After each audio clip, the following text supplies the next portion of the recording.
السلام علیکم ناظرین، بیورو رپورٹ کے ساتھ میں ہوں آپ کا میزبان رفعت سعید۔ ناظرین، ہم روزانہ ہی ان تمام موضوعات پر بات کرتے ہیں جو ملکی سیاست میں اتار چڑھاؤ آتے رہتے ہیں۔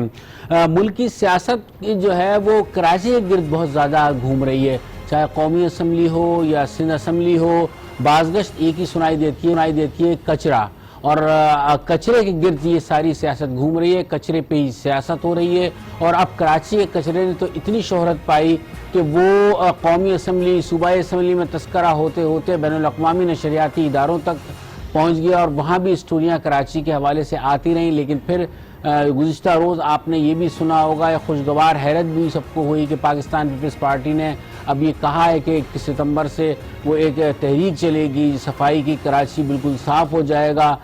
اس میں کس حد تک کامیاب ہوتے ہیں؟ یقیناً آنے والے دنوں میں، کیونکہ قومی اسمبلی کا اور صوبائی اسمبلی کا اجلاس جاری ہے، وہاں گرما گرم بحث بھی ہوتی رہے گی، اور پھر ہمیشہ کی طرح سے جو شائننگ سٹار ہیں تحریک انصاف کے، مراد سعید، وہ گرجے برسے، ان کا ایک الگ ہی انداز خطاب ہے، اور اس میں وہ ہر بات بہت غصے کی حالت میں کرتے ہیں، صحیح بات بھی وہ غصے کی حالت میں ہی کرتے ہیں۔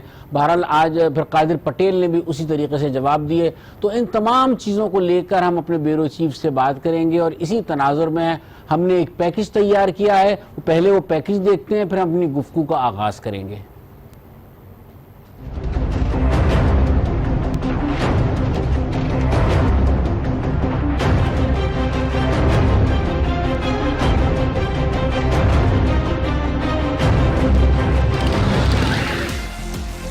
ملکی معیشت میں ریڑھ کی ہڈی کا کردار، کراچی کی سیاست میں صرف جملوں کی تکرار، دودھ دینے والی گائے کراچی جسے کچرا کنڈی بنے بیتے کئی سال۔ کلین کراچی سے لے کر کراچی اٹھاؤ مہم تک ہوتی رہی تو صرف پوائنٹ اسکورنگ۔ ہمارا ایک ہی مشن ہے، وہ ہے کراچی کو کچرے سے صاف کرنا۔ یہ 50 کروڑ ضیاء ہے، ضیاء پیسے کا ضیاء ہے۔ 50 ارب بھی دے دیں گے تو نالے صاف نہیں ہوں گے جب تک کچرے کا ڈسپوزل سندھ گورنمنٹ ٹھیک نہیں کرتی۔ کراچی کا سب سے بڑا مسئلہ یہ ہے کہ ہمارا کچرا نہیں اٹھ رہا۔ یہی تکرار بنی کچرا سیاست کا کردار، اور شروع ہو گئی الزام تراشی کی بھرمار۔ کہاں سے آیا کچرا، یہ کس نے پھینکا کچرا، یہ کس کا کچرا، ٹی وی بھی چلتا ہے کچرا، ایوان میں چلتا ہے کچرا، بات ہوتی ہے صرف کچرا۔ 2 ویک سے 3 ویک سے کراچی صاف ہونے والا نہیں۔ ابھی تک صفائی صرف ٹویٹر پہ، ٹاک شو پہ وہ سنگرز بیٹھ کر یہ بتائیں گے کہ کراچی میں سالڈ ویسٹ مینجمنٹ کیسے صحیح ہوگی۔ کراچی کی ابتر صورتحال پر وفاق نے قدم اٹھایا اور آرٹیکل 149 کے نفاذ کا اعلان کیا۔ کچرے پر بحث ختم نہیں ہوئی تھی کہ 149 پر نئی بحث چھڑ گئی۔ جناب، پہلے 30 سال آرٹیکل AK-47 سے کراچی چلایا جاتا تھا۔ جناب والا، کراچی الگ کرنے کا خواب الطاف حسین نے دیکھا تھا۔ نیب نے مراد علی شاہ کو بلایا تو کل وہ سینی اسمبلی جا کے تقریر کرتے ہیں، وفاق بھی نہیں بچے گا، وفاق بچے گا، تمہاری سیاست نہیں بچے گی، آپ تقسیم ہو جاؤ گے، پاکستان رہے گا۔ مباحثے، بیان، ارادے، عوام کے حصے میں آئے صرف اور صرف وعدے جو وفا نہ ہو سکے۔ ابھی جو کراچی کا جو حال ہے آپ کے سامنے رد عمل آیا ہوا ہے، اتنے لوگ بچارے جوان لڑکے مرے ہیں، سب کچھ ہوا ہے، لیکن اس کا کوئی رد عمل نہیں آ رہا، کیس پہ کیس چلے جا رہا ہے، کہانی کچھ نہیں ہو رہی ہے۔ آپ دیکھیں ہر جگہ کچرا ہے، کوئی خاص انتظام نہیں ہے۔ اب دیکھنا یہ ہے کہ نیا معاملہ کیا رنگ لائے گا، یا واقعی اس بار کوئی کراچی کو اپنائے گا۔ ناظرین، آپ نے یہ پیکج دیکھا، اسے دیکھ کر آپ کو اور بہت ساری باتیں بھی سمجھ میں آ گئی ہوں گی۔ انہی تمام چیزوں کو لے کر اور ساتھ ساتھ جو ایک ہماری گفتگو میں ایک سلسلہ، جس طرح آپ نے پیکج میں بھی دیکھا کہ مراد علی شاہ کا بڑا تذکرہ رہا ہے، اور آج بھی دن بھر میڈیا کی بڑی دوڑیں لگتی رہیں کہ وزیر اعلیٰ سندھ آیا گرفتار ہوتے ہیں، نہیں گرفتار ہوتے، کیا صورتحال بنے گی، لیکن بہرحال وہ پیش ہی نہیں ہوئے نیب کے روبرو۔ اور پھر وہ بھی اس میں یہ بات سامنے آئی کہ مراد علی شاہ کو سوال نامہ کے حوالے سے مطلع کیا گیا تھا کہ اگر وہ وہاں آ سکیں تو آ جائیں، اور اگر نہیں آ سکیں تو پھر وہ سوال نامہ جو ہے کسی کو بھیج دیں، اپنے نمائندے کو۔ لیکن بہرحال اس میں بھی بہت ساری خبریں بنتی رہیں۔ ان تمام حوالے سے گفتگو کرنے کے لیے آج بھی ہمارے پروگرام میں ہمارے چاروں بیورو چیف موجود ہیں۔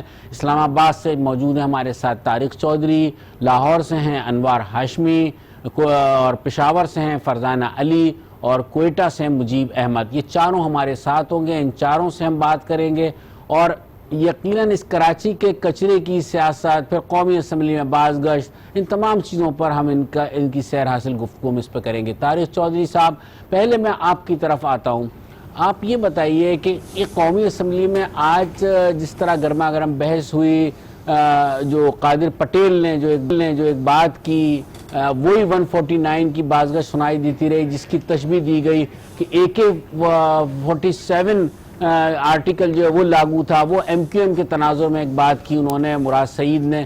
کیا ہم یہی کرتے رہیں گے؟ کیونکہ ایشوز تو ہمارے دوسرے ہیں، یہ ایشوز نہیں ہے کہ اس کو اس طرح سے ڈسکس کیا جائے۔ وزیر اعظم کی مصروفیات آپ کے سامنے ہیں، اقوام متحدہ میں وہ جانے کی تیاری کر رہے ہیں، لیکن کراچی کی مقامی سیاست اور ملک کے داخلی معاملات ان کا پیچھا نہیں چھوڑ رہے۔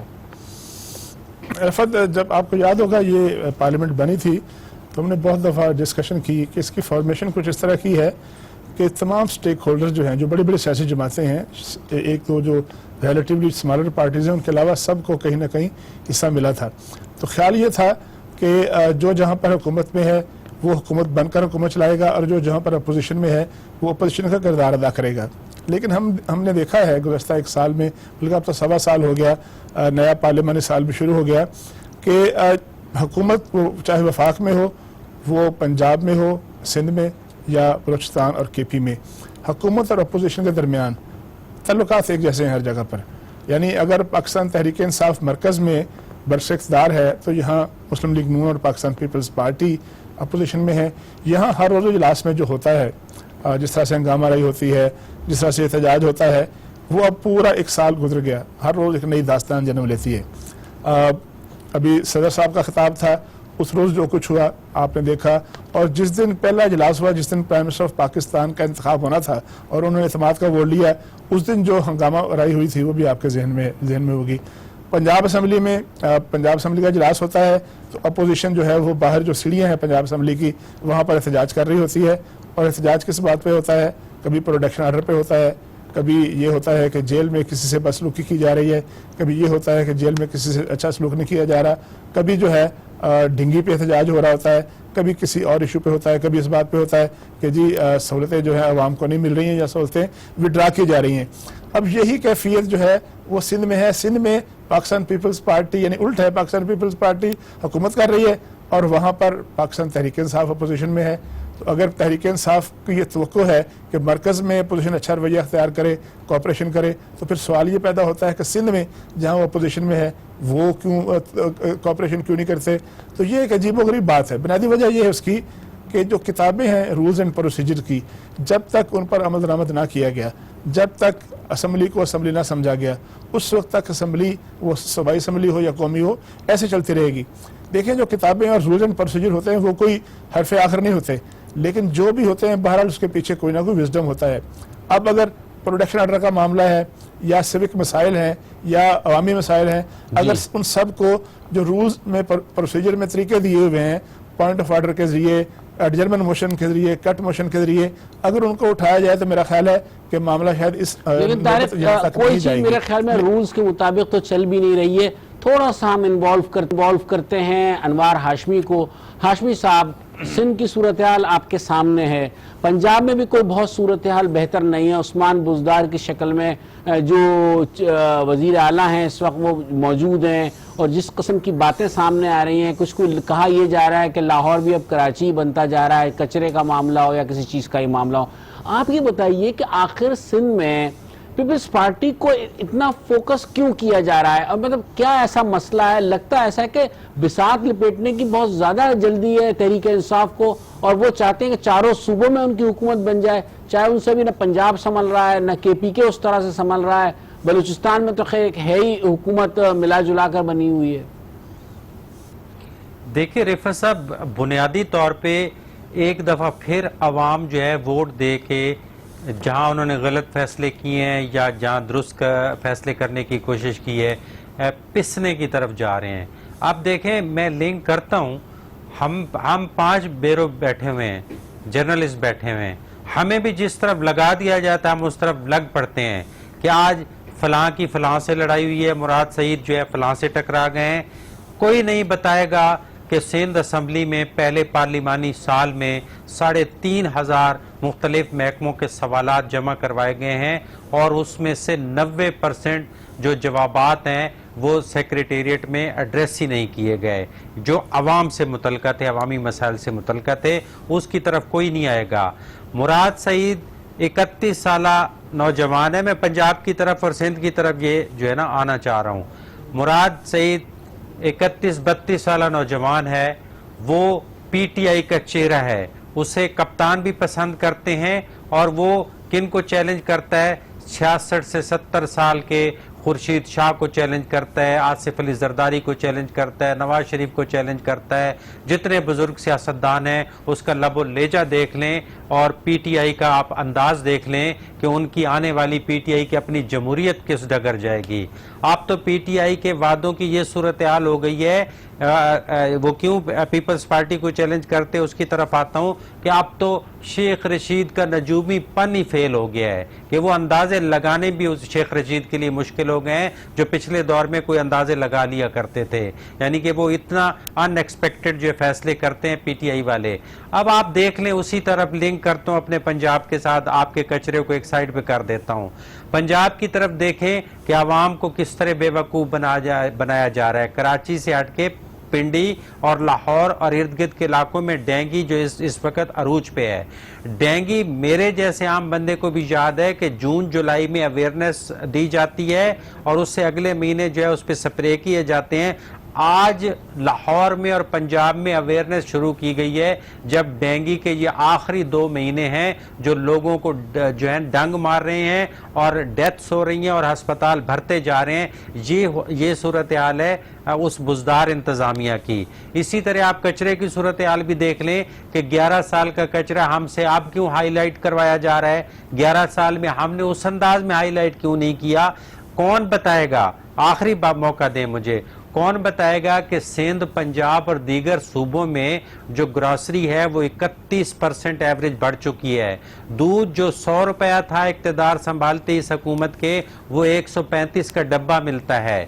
آپ سبزی دیکھیں 15 سے 19% بڑھ چکی ہے۔ یعنی ہاشمی صاحب یہ کہا جا سکتا ہے کہ حقیقی عوامی مسائل پر نہ سیاستدانوں کی توجہ ہے، نہ کسی اور لوگوں کی توجہ ہے، نہ سیاسی جماعتوں کی توجہ ہے۔ یہ بہت سیانے ہیں، یہ بہت سیانے ہیں، یہ جو انہوں نے چہرے فرنٹ پہ بٹھائے ہوئے ہیں، چاہے پیپلز پارٹی کے ہیں، سندھ گورنمنٹ کے، یا پی ٹی آئی کے قومی اسمبلی میں ہیں، یا پنجاب میں بٹھائے ہوئے ہیں، یہ بہت ہی سیانے اپنی طرف سے پرانی ڈگر پہ چل پڑے ہیں، ہمیں ایشوز کی طرف نہیں آنے دے رہے اور تاکہ ان کا کوئی حساب نہ لے۔ لیکن عوام یہ جو 25 سے 35% ان کا بجٹ کم ہوا ہے اور گھروں کے چولہے جلنا بند ہو گئے ہیں، یہ زیادہ دیر انتظار نہیں کریں گے، خود بخود ہم سے ایڈریس کروائے گی پبلک جب اس طرح کے حالات پہنچیں گے۔ یہ کوئی ایشو نہیں رہ گیا کہ ہم پوری نشریات مراد سعید کی جو ہے اس تقریر پہ کریں جو وہ کالج کے زمانے میں کیا کرتے تھے اور ابھی تک اسی کو لے کے چل رہے ہیں۔ صحیح کہا، جو جذباتی انداز سے وہ خطاب کرتے ہیں، ان کا زور خطابت بہت زیادہ ہے۔ ان کو بھی ڈسکس بعد میں کریں گے۔ میں فرزانہ آپ کی طرف آؤں گا، آپ کے ہی صوبے سے ان کا تعلق بھی ہے دراصل، اور پھر بعد میں یہ بھی پوچھوں گا اس میں کہ کے پی کے کی بہت کیا آئیڈیل صورتحال ہے کے پی کے میں، اگر جس طرح تحریک انصاف سندھ کو ہدف بناتی ہے، پنجاب کو نہیں بناتی، کے پی کے کو نہیں بناتی، تو بہت آئیڈیل صورتحال ہے کے پی کے میں۔ دیکھیں رفت، 2-3 چیزیں ہیں جو کہ عوام کو سمجھ نہیں آ رہی ہیں۔ جب الیکشن سے پہلے ہم بات کیا کرتے تھے تو ہم اکثر کہا کرتے تھے کہ کچھ کا حصہ بنایا، لوگوں کو شہر کر لیا، جیسے کہ خاصی غیر سیاسی پولیس ہو گئی، کرتے تھے اسی طرح بات کرتے تو سر کی بات کرتے تھے، اور پھر آخر میں میرے خیال میں فرزانہ کی آواز تھوڑی سی خراب ہو رہی ہے، ہم ان سے پھر رابطہ کریں گے۔ ہم چلتے ہیں اسی سوال کو لے کر مجیب احمد کی طرف کوئٹہ، اور ان سے پوچھتے ہیں مجیب صاحب، آپ کا تو ایک اتحادی حکومت ہے، تحریک انصاف بھی اس میں ہے، دیگر پارٹیاں بھی اس میں ہیں، اور آپ کے ایک نئی پارٹی ایمرج ہوئی تھی، آپ سمجھتے ہیں کہ ماضی کی سیاسی جماعتوں سے بہتر پرفارمنس ہے ان کی؟ صاحب پرفارمنس تو بظاہر ایسا لگ رہا ہے کہ زیرو سے شاید آگے بڑھ نہیں پا رہی۔ بجٹ آئے ہوئے 3 مہینے گزر چکے ہیں اور اب تک جو منصوبے ہیں ترقیاتی ان کے PC1 ہی بن رہے ہیں۔ معاملات پینڈنگ میں جاتے جا رہے ہیں. حکومت اپنی طرف سے کوشش ضرور کر رہی ہے, بیوروکریسی معاملات کو آگے نہیں چلنے دے رہی. ہر جگہ اسٹیل میٹ کی سی کیفیت ہے. جو بلوچستان عوامی پارٹی ہے اس کے اندر خود خلفشار کا شکار ہوتی ہوئی نظر آ رہی ہے. گروپس بن گئے ہیں جام کمال کے خلاف, جو بظاہر تو ان کے ساتھ ہیں لیکن اندرون خانہ ان کو ہٹانے کے لیے کوشاں ہیں. دوسری طرف تحریک انصاف کے جو پارلیمانی گروپ کے لوگ ہیں وہ بھی وزیر اعلیٰ سے ناراض ہیں. ان کا یہ کہنا ہے کہ وزیر اعلیٰ نے غیر منتخب لوگوں کو اپنا مشیر لگا لیا ہے اور ان کے علاقوں میں جہاں پہ ترقیاتی کام ہو رہے ہیں وہ کام غیر منتخب لوگوں سے کروائے جا رہے ہیں, فنڈز ان کو ریلیز کیے جا رہے ہیں. وہ ناراضگی اپنی جگہ. اپوزیشن کی شکل میں جے یو آئی اور Balochistan national party B N P جو اختر مینگل والی ہے وہ سخت اپوزیشن دے رہی ہے. تو معاملات کچھ زیادہ اچھے نہیں لگ رہے. جس طرح کی کھچڑی پک رہی ہے بلوچستان میں, لگتا ہے ایسا ہے کہ آئندہ 2-3 ماہ بہت امپورٹنٹ ہوں گے اور شاید جام صاحب کی پیٹھ میں چھرا گھونپنے والے ان کے اپنے ساتھی ثابت ہوں, کیونکہ جس طرح اندرون خانہ سازشیں چل رہی ہیں اس سے ایسے ہی لگتا ہے کہ کسی بھی وقت یہاں پہ چینج لائی جا سکتی ہے. اس کے لیے سپورٹ کی ضرورت ہوگی. بلوچستان عوامی پارٹی کا ایک گروپ ہوگا, اس میں بی این پی بھی ہو سکتی ہے, اس میں جے یو آئی بھی ہو سکتی ہے اور پی ٹی آئی بھی سپورٹ دے سکتی ہے. جام صاحب کے خلاف ایسا لگ رہا ہے کہ کچھ معاملات ٹھیک نہیں چل رہے. اس کا مطلب ہے کہ واپس ہم ریورس کی طرف جا رہے ہیں اور جو ماضی میں جو کچھ بلوچستان میں ہوتا رہا وہ ایک مرتبہ پھر ہونے جا رہا ہے. فرزانہ سے ہمارا رابطہ بحال ہو گیا. فرزانہ, وہی سوال لے کر میں آپ کی طرف آؤں گا اور یہ پوچھوں گا کیا کے پی کے میں ایک بہت آئیڈیل حکومت ہے, کیونکہ ان کا بھی یہ دوسری مدت ہے, دوسری مرتبہ تحریک انصاف کی حکومت آئی ہے. تنقید تو بہت کر رہے ہیں تحریک انصاف والے, سندھ پر بہت زیادہ فوکس کیا ہوا ہے اور ان کی خواہش یہ بھی ہے کہ سندھ کی حکومت بھی تحریک انصاف کے پاس آئے کسی بھی طریقے سے. دیکھیں رفعت صاحب, بنیادی طور پر چیز یہ ہے کہ جیسا کہ انوار ہاشمی صاحب نے کہا کہ ہم کیا دکھانا چاہتے ہیں اور کیا نہیں دکھانا چاہتے. آپ تحریک انصاف کی بات کر رہے ہیں. اس وقت اگر آپ دیکھیں کہ اوورال خیبر پختونخوا کی جو صورتحال ہے اس میں سب سے بڑا پرابلم اس وقت بی آر ٹی بنا ہوا ہے, لیکن میڈیا کتنا اس چیز کو دکھا رہا ہے. کرپشن اس میں سامنے آ گئی, بے ضابطگیاں اس میں سامنے آ گئیں. اب تو حال یہاں تک ہو گیا کہ پیسے نہیں رہے تو 2 دن پہلے تقریباً 69 ملازمین کو فارغ کر دیا اس پروجیکٹ سے. وجہ یہی تھی کہ پیسے نہیں ہے, لیکن آپ دیکھیں کہ میڈیا اس کو کتنا اٹھا رہا ہے اور توجہ دے رہا ہے. اور پھر اس کی بے ضابطگیاں, اس کے جو کرپشن ہے, کیا وہ بات کرتا ہے جتنا کہ سندھ پر بات کرتا ہے؟ کیا کوئی اتنی بات کرتا ہے جتنا کہ نون لیگ پر بات ہوتی ہے یا سیاستدانوں پر اوورال کرپشن کی بات ہوتی ہے؟ کتنے مقدمات ہیں خیبر پختونخوا میں جو پچھلی حکومت سے ریلیٹڈ لوگوں سے. ملم جبہ کا کیس دیکھیں, اب تو پشاور آئے تھے, ان کی طرف سے کیا چیز سامنے آئی؟ باتیں تو انہوں نے وہاں بہت اچھی کی ہیں. کہ میں وہ یہ کہہ رہی تھی کہ ملم جبہ کے کیس کی طرف یہ کہا جا رہا ہے, کچھ سننے میں یہ آ رہا ہے اس کو ہیلی کاپٹر کے کیس کو ٹپ کر دیا گیا تھا. اسی طرح بی آر ٹی کا کیس کیا پیپلز پارٹی نے جا کے دیا نہیں ہے نیب کو؟ پھر کیا ہوا؟ اس کا کوئی بات ہی نہیں کر رہا اور کہا یہ جا رہا ہے کہ شاید کلین چٹ ملنے والی ہے ملم جبہ والے کیس میں. تو اوورال چیزیں بہت ہیں لیکن دکھائے کون؟ میں آپ کو ایک چھوٹی سی بات بتاؤں کہ پچھلے دنوں مجھے پتا چلا تھا, بلکہ میں جب الیکشن کور کر رہی تھی فاٹا کا تو میں نے دیکھا کہ ٹینٹ سکول ہیں وہاں پہ. جب آپریشن ہوا تو اس میں بہت سارے سکول بموں میں اڑا دیے گئے جن کی تعداد 80 سے زائد تھی, لیکن ان میں سے اکثر سکول جو ہیں وہ ابھی بھی ٹینٹوں میں ہیں جن کی تعداد مجھے بتایا گیا کہ 80 سے زائد ہے, تقریباً 83 ہے. میں نے وہاں جا کر باڑہ میں جب کام کیا اور واپس آئی تو اس کے 2 دن بعد وہ جو کیمپ سکول جس پہ میں نے کام کیا گیا تھا اس میں 2-3 کیمپس جو ہیں وہ جلا دیے گئے. کہا یہ گیا کہ شارٹ سرکٹ, حالانکہ بچے آپ کو میری اس ویڈیو میں کہتے نظر آئیں گے کہ یہاں تو بجلی ہے ہی نہیں. تو میں یہ کہنا چاہتی ہوں کہ جو ایشوز ہیں ان کو ہمیں ہائی لائٹ ہی نہیں کرنے دیا جا رہا, ہمارا دھیان کدھر اور لگایا جا رہا ہے. کرپشن یہاں بھی ہو رہی ہے. فرزانہ یہی ہے کہ روزانہ ایک ایشو دوسرے ایشو پہ غالب آ جاتا ہے, روزانہ ایک نئی چیز آتی ہے اور ہم اس کو لے کے میڈیا جو ہے ان چیزوں کو لے کے چل پڑتا ہے. یہاں پر وقت ہوا ایک بریک کا. بریک کے بعد ہم واپس آئیں گے تو اپنے دوسرے ایشو کی طرف چلیں گے, اس میں نیب کو بھی فوکس کریں اور نیب کے حوالے سے جو چیزیں سامنے آ رہی ہیں وہ بھی, اور اس کے ساتھ ساتھ وزیر اعلیٰ سندھ مراد علی شاہ کی کو جو آج طلب کیا تھا نیب نے, اس کے حوالے سے بھی بہت سارے سوالات ہیں. وہ کیس کہاں پر ہے, کس طریقے سے بلایا گیا تھا, کیا سوالات ہیں, اور وزیر اعلیٰ کا جو اپنا رویہ ہے, جو انہوں نے بات کی ہے کل, جو انہوں نے خطاب کیا تھا اسمبلی میں, اس کو لے کر بھی ہم بات کریں گے. ایک بریک پہ چلتے ہیں.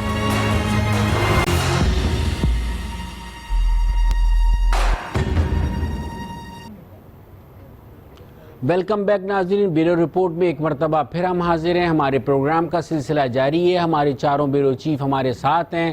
ان سے ہم اس تمام موضوعات پر بات کر رہے ہیں. بریک پر جانے سے پہلے ہم نے ایک بات کی تھی کہ وزیر اعلیٰ سندھ مراد علی شاہ کو جو نیب نے آج بلایا تھا, اس کے حوالے سے بھی بہت سارے چیزیں سامنے آئی ہیں. اور جو وزیر اعلیٰ ہاؤس کی طرف سے بتایا یہ گیا ہے کہ صرف انہیں بلایا گیا تھا, طلب اس طرح سے نہیں کیا گیا تھا, اور کہا تھا کہ اگر وہ نہیں آ سکے مصروفیات کی وجہ سے تو پھر اپنے کسی نمائندے کو بھیج دیں تو وہ سوالات ان کے پاس پہنچ جائیں گے.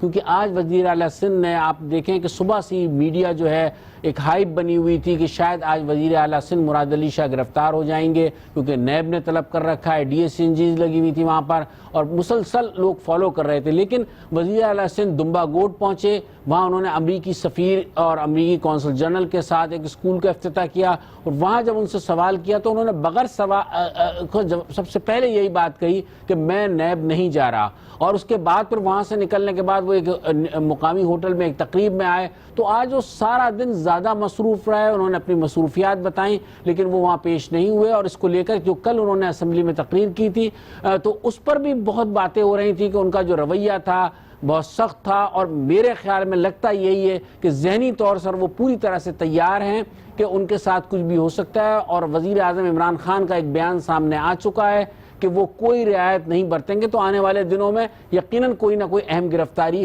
ہو سکتی ہے. اس حوالے سے ہم بات کریں گے. ہم اپنے سوال کرتے ہیں, اب طارق چودھری کی طرف چلتے ہیں سوال کو لے کر. طارق صاحب یہ بتائیے کہ سندھ کو لے کر بہت فوکس نہیں کیا جاتا کرپشن کے حوالے سے نیب کی طرف سے, نیب کی ایکٹیویٹیز جو ہیں, اور ایسا لگ رہا ہے کہ کے پی کے میں, پنجاب میں اور بلوچستان میں کچھ بھی نہیں ہو رہا, سب کچھ سندھ میں ہی ہو رہا ہے. یہ بڑا امپورٹنٹ نقطہ ہے آپ کا, اور ہمارے سارے ساتھی پچھلے جو سیگمنٹ تھا اس میں یہ بات کر چکے ہیں. آپ کو بھی یاد ہوگا کہ میں نے بھی کئی دفعہ عرض کیا تھا کہ یہ نشانہ جو ہے وہ کچرا نہیں ہے, بہانہ ہے صرف. اس کے پیچھے کوئی اور سیاست کار فرما ہے. پنجاب میں, سندھ میں, بلوچستان میں تو یوں لگتا ہے جیسے فرشتوں کی حکومت ہو, اور سب جو ہے بالکل معاملات جو ہیں آئیڈیلی اور بالکل کتابوں اور قانون کے مطابق چل رہے ہوں. کہیں کوئی بے ضابطگی نہیں ہے, کہیں کوئی نااہلی نہیں ہے, کہیں پرفارمنس کی کوئی کمی نہیں ہے. کچرے کا معاملہ بہت اہم ہوگا, لیکن اس کا مطلب یہ نہیں ہے کہ صبح سے لے کر شام تک جو سارا میڈیا جو ہے وہ کچرا دکھاتا رہے. کچرا اگر آپ نے دیکھنا ہے تو بھی آپ کو میں وقفے کے بعد کوئی ایک تصویر بھیج دوں گا.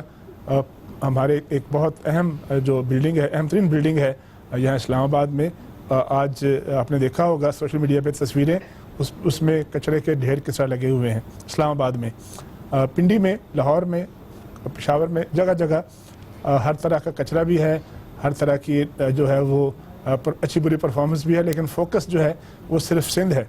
یہ کیوں ہے؟ اس کے لیے, اس جاننے کے لیے کوئی بہت زیادہ میرے جیسا کم عقل اور کم علم بھی سمجھ سکتا ہے کہ وہاں ایک خاص ماحول بنایا جا رہا ہے. اب آپ بات کر رہے تھے نیب کی اور نیب کی کارروائیوں کی. آج چیف تشریف لے کے گئے چیف جسٹس صاحب پشاور میں, وہاں جو باتیں کی بڑی اچھی باتیں کی انہوں نے. وہ جو کہتے ہیں کہ نیب جو ہے وہ فیس نہیں دیکھتا, کیس دیکھتا ہے, بہت اچھی بات ہے, سننے میں بہت اچھی لگتی ہے, اور اس پہ واہ واہ کرنے کو دل کرتا ہے. جو وہ فگر پیش کرتے ہیں, اتنی 100 انکوائریاں, اتنے 100 انویسٹیگیشنز, اتنے ارب برآمد کر لیے, یہ بھی درست ہے, اس میں بھی کوئی شک نہیں ہے. لیکن یہ بھی درست ہے کہ پاکستان کی سب سے اعلیٰ عدالت سپریم کورٹ کے چیف جسٹس کہہ چکے ہیں کہ نیب کی کارروائیوں کے ساتھ پولیٹیکل انجینئرنگ کا دبا لگا ہوا ہے, اس کو دور ہونا چاہیے, اور یہ نہیں ایسا ہونا چاہیے. دیکھیں بہت سے ایسے لوگ ہیں, مثلا میں ہر روز فالو کرتا ہوں, انوار صاحب بیٹھے ہوئے ہیں, وہ زیادہ اچھے طریقے سے بتائیں گے کہ ہر دوسرے چوتھے دن جو خواجہ سعد رفیق اور ان کے بھائی ہیں ان کو پیش کیا جاتا ہے ہر ہفتے بعد, 2 ہفتے بعد. اور لاسٹ پیشی پہ جو نیب کے جج تھے انہوں نے کہا کہ آپ اگلی دفعہ اگر ثبوت نہ لے کے آئے تو پھر کوئی فیصلہ کرنا پڑے گا. 7 8 10 مہینے ہو گئے انکوائریاں چلتے ہوئے. وہ جو فواد احمد فواد صاحب تھے, احد چیمہ صاحب تھے, اور بہت سے لوگ ہیں, لیکن وہ انکوائریاں وہ اونٹ جو ہے کسی کروٹ نہیں بیٹھتا ہے. تو میرا یہ خیال ہے کہ نیب جو ہے اور یا باقی جتنے بھی ادارے ہیں جس طرح پرائم صاحب کہتے ہیں, یا یہ کہا جا سکتا ہے طارق یہ کہا جا سکتا ہے کہ نیب کی کارکردگی بھی سوالیہ نشان بنی ہوئی ہے. اور اس میں تھوڑا سا اضافہ میں کر دوں کہ جو صورتحال سندھ میں ہے, ایک چیز بہت واضح ہے کہ نیب سندھ کے حوالے سے بہت ساری شکایات بھی آ رہی ہیں, بہت سارے سوالات اٹھ رہے ہیں.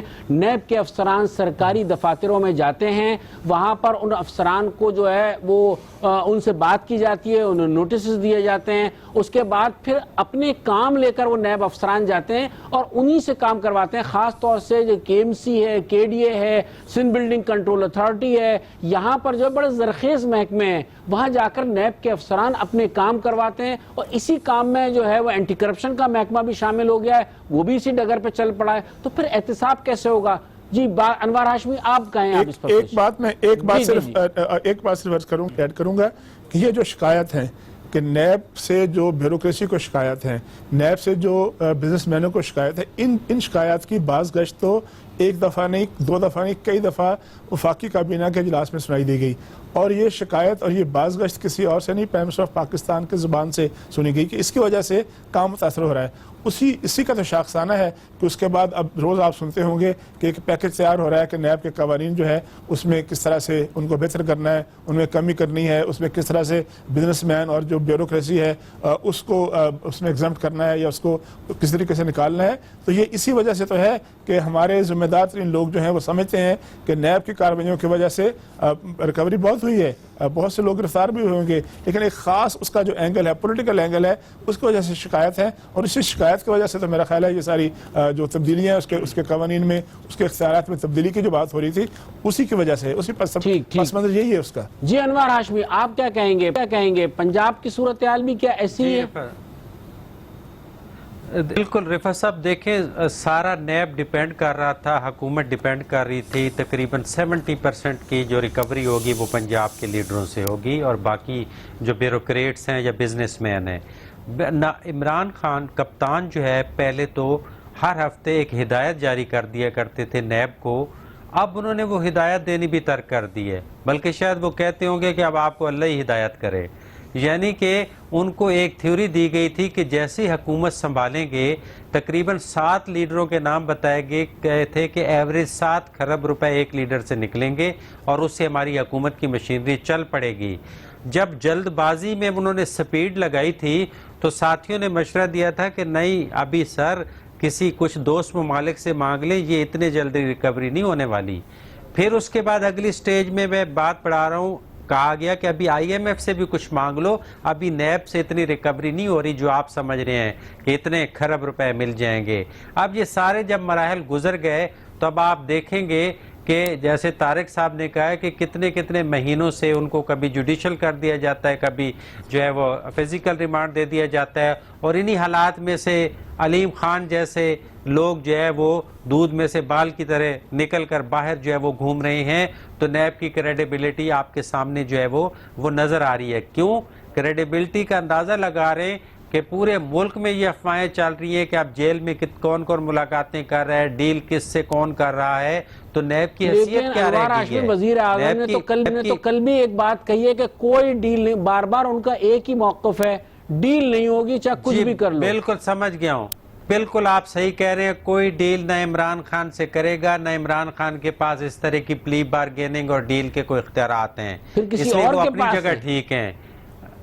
جی بالکل, یہ نیب کے پاس براہ راست بھی ہیں اور کوئی اس کا سورس بھی بنے تو وہ ہو سکتا ہے. یہ پاکستان کی تاریخ میں تمام ڈیلیں ایسی ہوئی ہیں, آج تک کسی وزیر اعظم نے کوئی نیب کے ادارے سے لوگوں کے معاملات جو ہے وہ طے نہیں کروائے. کیونکہ آپ دیکھ لیں کہ خواجہ برادران آج بھی پیش ہوئے ہیں, بغیر کیس کو آگے بڑھائے پھر ان کو جو ہے وہ جوڈیشل پہ بھیج دیا گیا ہے. تو کتنے بیوروکریٹس پڑے ہوئے ہیں, وہ تو ضمانت کے لیے اپلائی نہیں کرتے. آصف علی زرداری کتنا اچھا جو ہے وہ ٹیکنیکل کھیل رہے ہیں, انہیں بھی پتہ ہے کہ میرا نام نہیں ہے، میں کیوں بڑھ بڑھ کے درخواستیں دوں. تو یہ حالت ہے نیب کی قانونی ماہرین کی. اور آخری بات کرنے دیں کہ اگر آپ ایک ایس ایچ او کے جس کے پاس سفید کاغذ خریدنے کے بھی پیسے نہیں ہوتے، وہ 3 دن میں ریکوریوں کے کیس نمٹا دیتا ہے. نیب جدید ادارہ با اختیار، کتنی اداروں کی اس کو سپورٹ حاصل ہے، ایک ہوا بنا کے پیش کیا گیا ہے، لیکن وہ ایک ریکوری نہیں کر سکا، ایک ایس ایچ او جیسا کام نہیں کر سکا. تو آپ اندازہ کر لیں کہ پھر وہی جو قومی اسمبلی میں بل پیش کیا جا رہا ہے، جو ترامیم کی جا رہی ہیں، تو پھر اسی کی طرف ترامیم کی طرف آنا پڑے گا اور سب لوگ آپ کو پھر آہستہ آہستہ باہر ہی نظر آئیں گے. ٹھیک.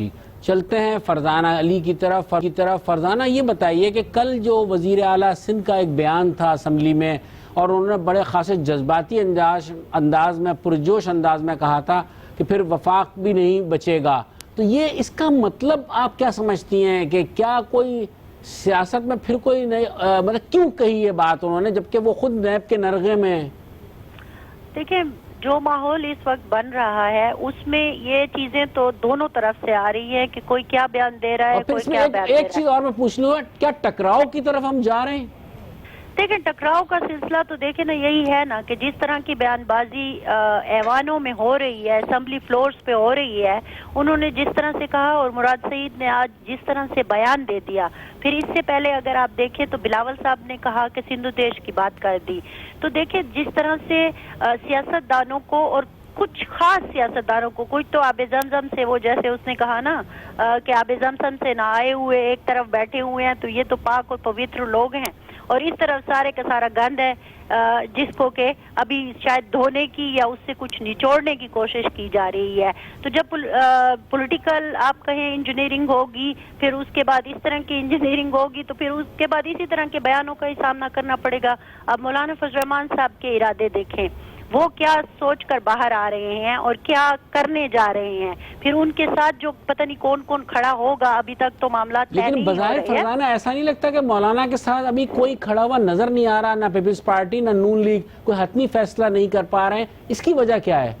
دیکھیں، یہ آپ کو ویسے ہی لگ رہا ہے کہ حتمی فیصلہ نہیں کر پا رہے ہیں، چیزیں اور ساری چیزیں طے ہو گئی ہیں. مولانا فضل الرحمان کوئی بچے نہیں ہیں، ان جیسا بہترین سیاستدان پورے پاکستان میں آپ کو اگر کوئی اور نظر آتا ہے تو وہ شاید زرداری صاحب ہوں گے. ورنہ مولانا صاحب جس طرح سے کھیلتے ہیں، اپنے پتے بھی انہوں نے چھپائے ہوتے ہیں اور پھر ایک ایک کارڈ نکالتے ہیں اور بڑی سمجھداری کے ساتھ ہر ایک بات کرتے ہیں. اور یہ کوئی آج کی بات نہیں ہے، چونکہ میرے علاقے کے بھی ہیں تو میں تو ان کو بہت کلوزلی جانتی ہوں. باقی بھی ساتھی یقیناً سمجھتے ہیں کہ وہ ان کی جو ڈی آئی خان کے لوگ ویسے بڑے سمجھدار ہوتے ہیں. نہیں، سمجھداری کی بات نہیں ہے. مولانا صاحب کو دیکھیں، اسی لیے دو سمجھداروں کی دوستی بھی بہت ہے، آصف علی زرداری کی اور مولانا فضل الرحمان کی. میں نے آپ کا سوال نہیں سنا. میں یہ کہہ رہا ہوں کہ دو سمجھداروں کی دوستی بھی اسی لیے ہے، زرداری صاحب کی اور مولانا صاحب کی. دیکھیں، وہ بڑے دھیان سے بات کرتے ہیں نا، وہ ایک منجھے ہوئے سیاستدان ہے. مراد سعید کی طرح جذباتی تقریریں نہیں کر سکتے جیسے وہ کرتے ہیں. انہوں نے ایک دنیا دیکھی ہے، ان کو پتا ہے کہ کہاں کیا استعمال کرنا ہے. اور جو اس سارے کھیل کو چلا رہے ہیں اور اس سارے اسکرپٹ کے رائٹر ہیں، ان کو بھی پتا ہے کہ کون کیا کر سکتا ہے. اور مولانا صاحب کی جہاں تک بات کی، ساری دنیا کو پتا ہے کہ وہ کیا کھیل کھیل سکتے ہیں. تو اس لیے ہر طرف سے آپ کو اس طرح کی چیزیں آ رہی ہیں، اور ان کی مین وجہ یہی ہے. میں دوبارہ یہی کہوں گی کہ جب آپ کسی ایک طریقے سے اور ایک ہی یا ایک یا دو پارٹیوں کو نشانہ بنائیں گے تو پھر تو ریاکشن آئے گا اس طرح سے. اور جو آپ کہہ رہے ہیں کہ اس طرح کی فضا بنے گی، اور میں آپ کو یہ بتاؤں، مجھے کبھی کبھی اعتزاز احسن کی وہ بات یاد آنے لگتی ہے جو انہوں نے دھرنے کے دوران کہی تھی. آپ کو یاد ہوگا کہ طاہر قادر کے لوگوں نے قبریں کھودنا شروع کر دی تھی اور کفن لے کر آ گئے تھے. تو انہوں سے کسی نے پوچھا کہ اعتزاز صاحب یہ کیا ہے، تو انہوں نے کہا تھا یہ قبر نہیں، یہ خبر ہے، اور یہ ڈیڈ لائن نہیں، یہ ہیڈ لائن ہے. تو اصل میں یہ سارے جو ڈرامے ہیں نا، یہی سارا کچھ ہے.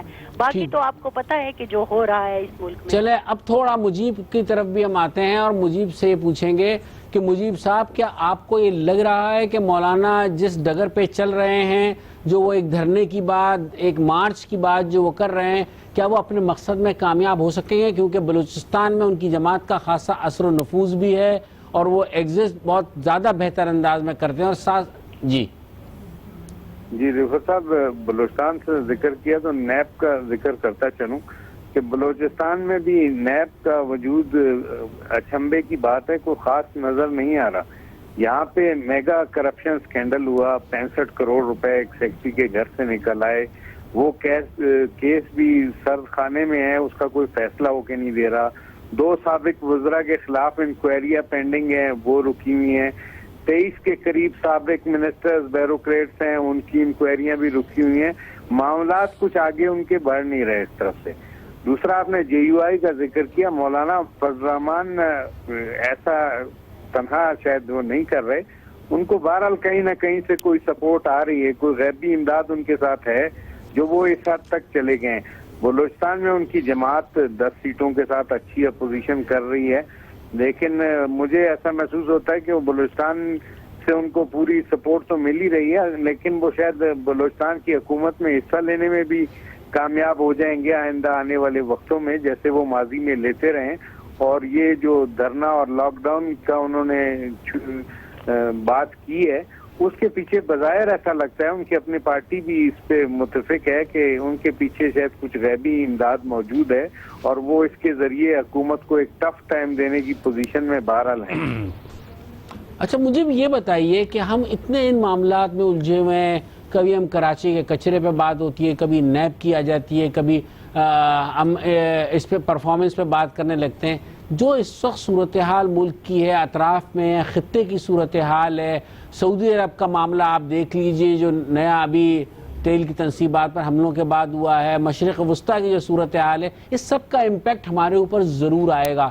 پھر کشمیر اپنی جگہ پر موجود ہے، تو ایسے میں ہم بہت زیادہ نہیں الجھے ہوئے لوکل معاملات میں، یا ہم یہ کہیں کہ ڈومیسٹک معاملات میں اپنے. جی آپ نے اپنے جو انٹرنیشنل معاملات ہیں اس کو تو ہم پہلے بھی ذکر کرتے رہے کہ اتنی توجہ دی نہیں جا رہی جتنی دینی چاہیے. آپ ڈومیسٹک ایشوز میں الجھے ہوئے ہیں، آپ سیاستدان آپس میں الجھے رہتے ہیں اور میڈیا کو بھی اپنے پیچھے لگا لیتے ہیں، اور اس کے بعد جو ہے جو انٹرنیشنل ایشوز ہیں جس سے ہمارا مستقبل وابستہ ہے، چاہے وہ افغانستان ہو، چاہے کشمیر ہو، ایران ہو، سعودیہ ہو، یہ معاملات مشرق وسطیٰ کے معاملات ہم پر براہ راست اثر انداز ہوں گے. آج شاید یہ ہمارا مسئلہ نظر نہیں آ رہا ہے، لیکن آنے والے سالوں میں ہمارا مستقبل انہی سے وابستہ ہے، اور اگر ہم نے ان پہ توجہ نہیں دی جو ہم کر رہے ہیں اس وقت اپنے لڑائی جھگڑوں میں، اپنی سیاست میں لگے ہوئے ہیں، تو ہمارا مستقبل بہت مقدوش ہو جائے گا. ہماری آنے والی نسلیں ہمیں کبھی معاف نہیں کریں گی اس کے لیے جو کچھ ہم کر رہے ہیں. آج اپنی کرسی کے لیے، اپنے اقتدار کے لیے ہم آپس میں لڑ رہے ہیں، جھگڑ رہے ہیں، ملک کی مفاد کو بالکل پس پوش ڈال دیا اور بالکل نظر انداز کر کے ہم ایک ہی سمت میں آگے بڑھ رہے ہیں کہ ہمارے اقتدار کو دوام ملے. باقی ملک کے ساتھ جو ہو رہا ہے وہ آئندہ آنے والے دیکھ لیں گے. ٹھیک مجیب، ہمارے پاس ٹائم بہت کم ہے. ایک مرتبہ پھر میں طارق چودھری صاحب کی طرف جاؤں گا اور یہ پوچھوں گا کہ جب مولانا کے دھرنے کی ایک بات ہے، آپ کو اسلام آباد میں ماحول کیا لگ رہا ہے؟ آپ سمجھتے ہیں کہ جو تحریک انصاف کی حکومت ہے کہیں پریشانی سے دوچار ہوگی، یا وہی اعتماد ہے؟ کیونکہ وزیر اعظم عمران خان تو بہت اعتماد کے ساتھ یہ ساری باتیں کرتے ہیں کہ لگتا ہے ایسا ہی ہے کہ ان کی پشت مضبوط ہے. دیکھیں اس وقت مسئلہ یہ نہیں ہے کہ وہ مضبوط ہے یا نہیں ہے، ڈیفینیٹلی مضبوط ہیں. ان کے پاس فیڈرل گورنمنٹ ہے، صوبے میں حکومت ہے، 2 صوبوں میں حکومت ہے، بلوچستان میں ان کی جماعت جو ہے وہ کولیشن میں ہے. لیکن جو ریئیکشن ہے، دیکھیں ابھی تو دھرنا بہت دور ہے، لاک ڈاؤن ابھی بہت دور ہے. مسلم لیگ نون کے یہ ذرائع بتاتے ہیں اور وہ کہتے ہیں کہ ہم اس بات کو منوانے میں کامیاب ہو جائیں گے کہ دھرنا ہو سکتا ہے کہ اکتوبر کے بجائے نومبر میں ہو. اس کی کچھ ریزن بھی بتاتے ہیں اور وہ یہ بھی کہتے ہیں کہ شاید روز اول سے ہی ان کے ذہن میں نومبر ہی ہے. اس بات کو چھوڑ دیتے ہیں کہ نومبر ہے یا اکتوبر ہے، لیکن جو ریئیکشن ہے، جو پاکستان تحریک انصاف کے وزراء ریئیکشن دیتے ہیں، جو ذمہ دار لوگ یا ان کی جماعت کے لوگ ریئیکشن دیتے ہیں، جس طرح سے ہر وقت وہ دھرنے کا تذکرہ کرتے ہیں اور کہتے ہیں کہ وہ اگر آئے تو یہ کر دیں گے، ان کو قانون کے مطابق نپٹا جائے گا تو اس سے تو لگتا ہے کہ دھرنا جو ہے ان کے لیے پینک کا باعث ہے. اب جب بالکل دھرنا آپ عملی طور پہ شروع ہوگا. پروگرام کا ٹائم بہت ختم ہوتا جا رہا ہے. ناظرین آپ نے آج کا پروگرام دیکھا, میں آپ کا شکر گزار ہوں اپنے تمام چاروں بیورو چیفز کا کہ وہ ہمارے پروگرام میں شریک تھے. آپ نے پروگرام دیکھا, آپ نے اندازہ خود کیا ہوگا کہ ہم کتنا لوکل معاملات میں الجھے ہوئے ہیں, جبکہ ایک جانب وزیر اعظم کا اتنا اہم دورہ آ رہا ہے کہ وہ امریکہ جائیں گے, ایک طرف وہ پلاننگ کر رہے ہیں وہاں جانے کے لیے, اس کے اپنی تقریر کے نکات بھی یکجا کر رہے ہیں اور تمام اس پہ مشاورت بھی ہو رہی ہے. لیکن ساتھ ساتھ جو یہ صورتحال ہے, جو کراچی کی صورتحال ہے یا لاہور میں جو کچھ ہو رہا ہے, ان تمام چیزوں کو لے کر جو ہے ہم ڈومیسٹک معاملات میں اتنے الجھے ہوئے ہیں کہ ہم اطراف میں جو کچھ ہو رہا ہے, خطے میں جو کچھ ہو رہا ہے, اس جانب توجہ مبذول نہیں کر پا رہے ہیں. یہ تھا آج کا پروگرام. اس کے ساتھ ہی اپنے میزبان رفعت سعید کو اجازت دیجیے. اللہ حافظ.